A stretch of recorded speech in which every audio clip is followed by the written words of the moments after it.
What's up, Ragin Nation? How's it going? This is Alex here. You're watching the Ragin Ronin review. I got a review for you. Last night I watched The Hobbit, the Battle of the Five Armies in IMAX 3D. This is, of course, Peter Jackson's third and final installment in the Hobbit films trilogy. As a matter of fact, I actually watched the Hobbit trilogy in IMAX 3D yesterday. So I watched The Hobbit, An Unexpected Journey, and then followed by The Hobbit, The Desolation of Smaug, and then finally it ended off with the finale, and that is the film that we've all been waiting for, The Hobbit, the Battle of the Five Armies. And I'm actually glad I watched it this way, because it wasn't so much the marathon, but it was more like tying the story together as a whole, because now you get to see the full story in its entirety, in its nearly 9-hour presentation.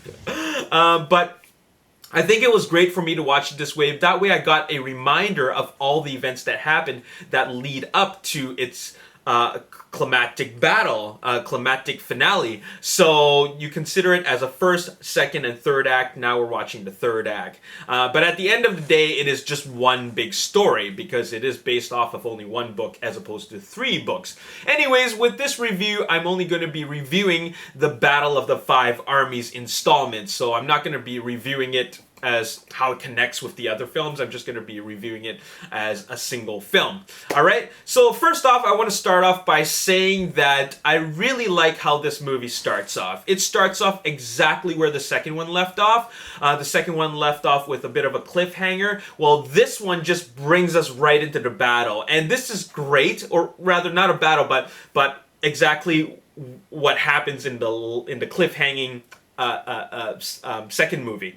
All right, so it starts off where it left off in the second film, and this was a great way for Peter Jackson to really just capture the audience's attention right away. You know, he just instantly engaged us as an audience, and I thought that was a great way to start off the movie. It wasn't about a transition, or there was no flashback scenes as the first and second movie did. You know, in the first and second movie, they do this, well, at least in Desolation of Smaug, you have like this scene which took place a year before the Unexpected Journey, and then in the Unexpected Journey you have this scene where you see Frodo and Ian Holm, older Bilbo Baggins, and it was just, I think, a little bit too much flashback for me. But this one just continues where it all left off, and then it just puts you right into the action, which was great. And that scene, that scene with Lake Town and the Desolation and Smaug was just like, wow.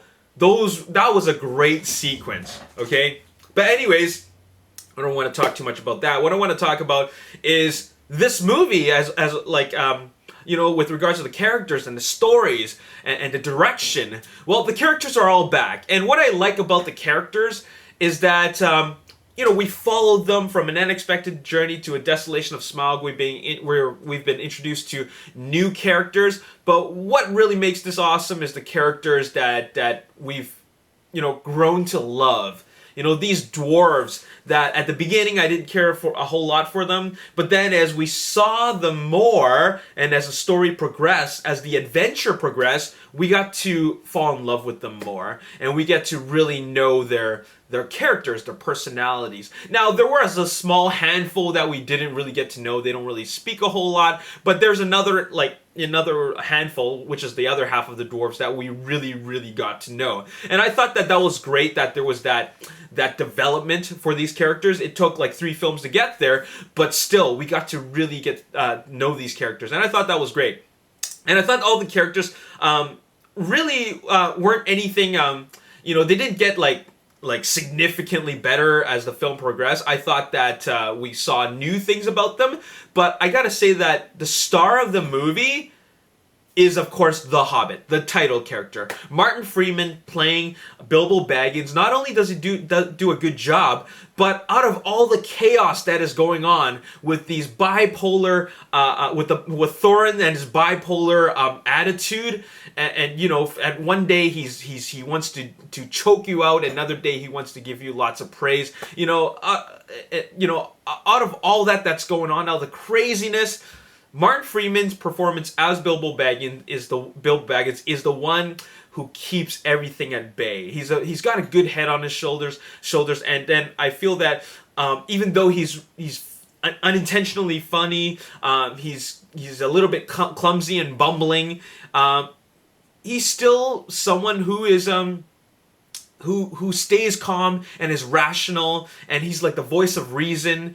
And you know, a character like that is someone that you really, really want to root for, because he's the one that is you know, he's the good guy. I'm not saying that he's a good guy as in like this guy is like a force of good, but he's genuinely a good guy. You know what I'm saying? Like I would really trust him. I would put a lot of faith and trust into him. He's full of honesty, and you know, even though his character just pops in and out of the movie because there's so many stories going on and little subplots going on, at the end of the day, he is the star of the film. So I think that what really makes this movie great is, of course, Martin Freeman's performance as Bilbo Baggins. As for everybody else, I think that Peter Jackson really gets the best performance out of these characters that he's written.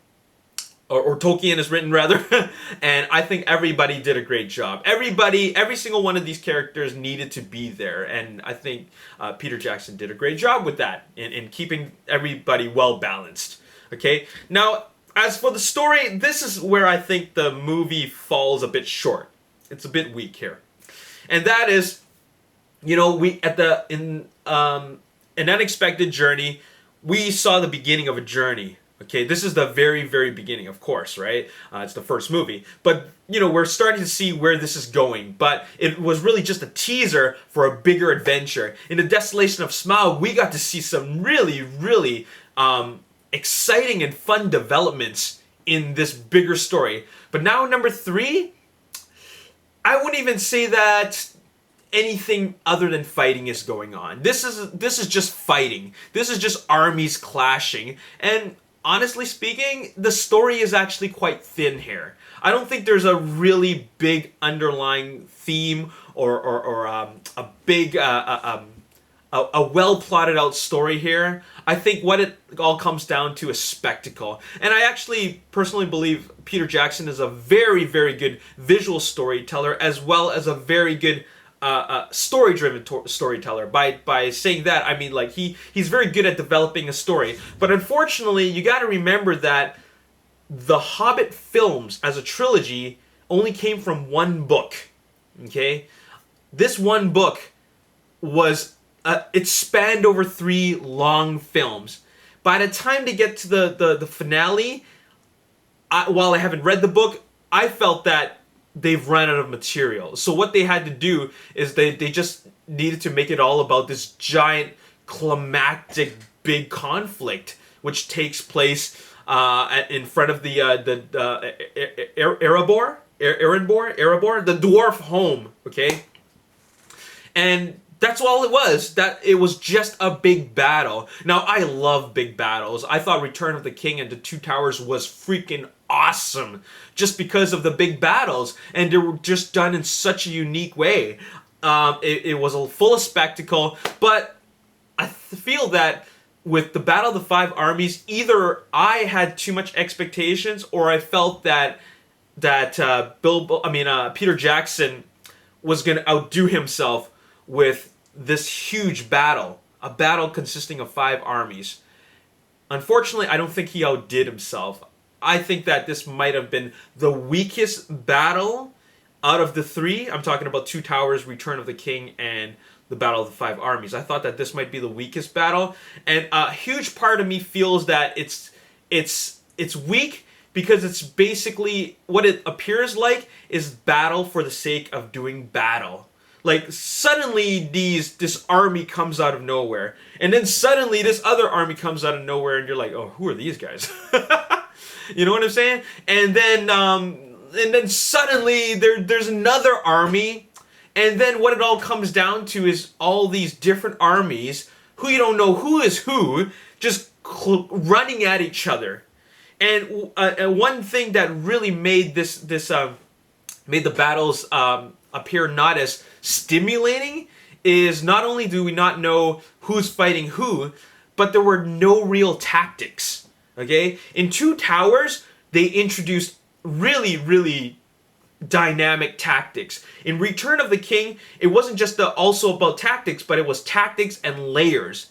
Every part of the movie, every part of the battle had layers to it. It was like, here's layer 1, first they're going to do this. Here's layer 2, then they're going to do this. Here's layer 3, now they're going to do this. Okay, it had layers. Okay, another thing that's great about Return of the King is that there are several stories going on, so it doesn't exhaust you with just a big battle that just plays out, but there are other stories going on. With Battle of the Five Armies, it's really just a big battle, and there's no other sub-stories going on. There might be a personal story, and that is Thorin's feud with Azog, right?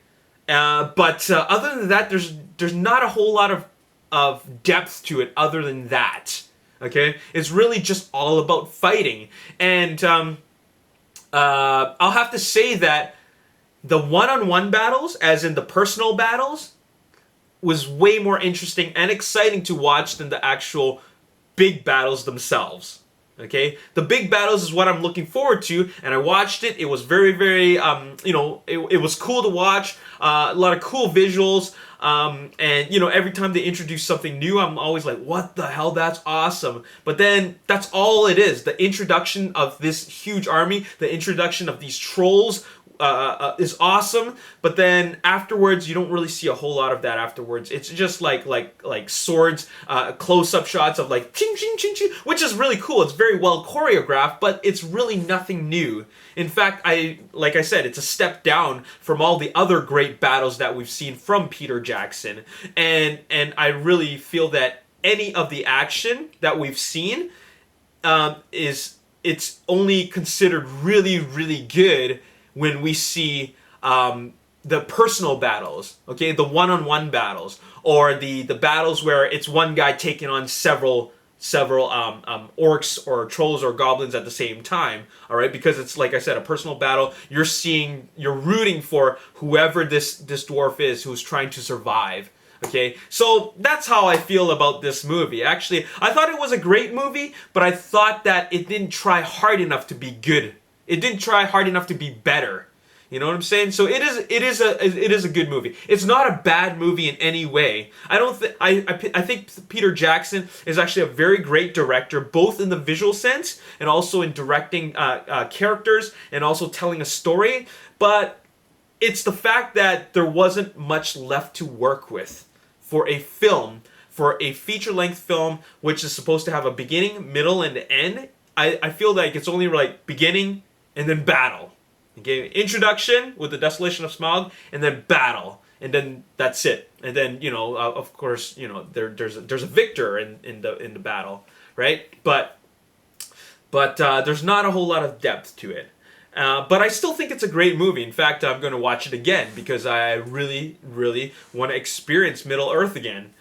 So I enjoyed this movie. But I'm going to have to say that if I were to rank them, I would say The Desolation of Smaug is the best at 8.5. An Unexpected Journey is at the bottom at 7.75 out of 10. And then I'm going to give The Battle of the Five Armies 8 out of 10. So it's in the middle. The Desolation of Smaug I thought was great and is the best one of the Hobbit trilogy. And that's really all I have to say about this movie. I'm going to actually do another video talking about IMAX or regular 3D versus high frame rate 3D after I've seen it 48 frames per second. But other than that, that's all I got to say. This movie is in the books. For 2014, 8 out of 10. Peter Jackson, once again, great film. Not his best, but still, he really brought out a decent performance. Not only as a storyteller, but he really gave fans something that was pretty awesome. Now, one last thing that I gotta mention. I felt that I wanted more. I felt that there was another half hour of story left to be told, because I'm seeing lots of battle, but then I want to see some more stuff. You know what I'm saying? I want to see something more than just nothing but fighting. All right, because the fighting is cool, but it's just it's seriously lacking in depth. All right, but still a very good film. Once again, 8 out of 10, and there you have it. I highly recommend this film. Go watch it in IMAX 3D. I'm going to check out what the high frame rate is going to be like later on, but you got to watch this movie. This is a 2014. This is a big movie of 2014 and simply has to be seen on the big screen. Go experience a Middle-earth for one last time. Okay, so that's all I got to say in this video. As always, if you enjoyed this review, hit the like button, subscribe to the YouTube channel, like me on Facebook, The Ragin Nation. Also follow me on Twitter, @Ragin Nation. My name's Alex. Thanks for watching. I'll see you next time. Peace. With Uber producer Kevin Feige. And he teased that he might appear in the Marvel Cinematic Universe in a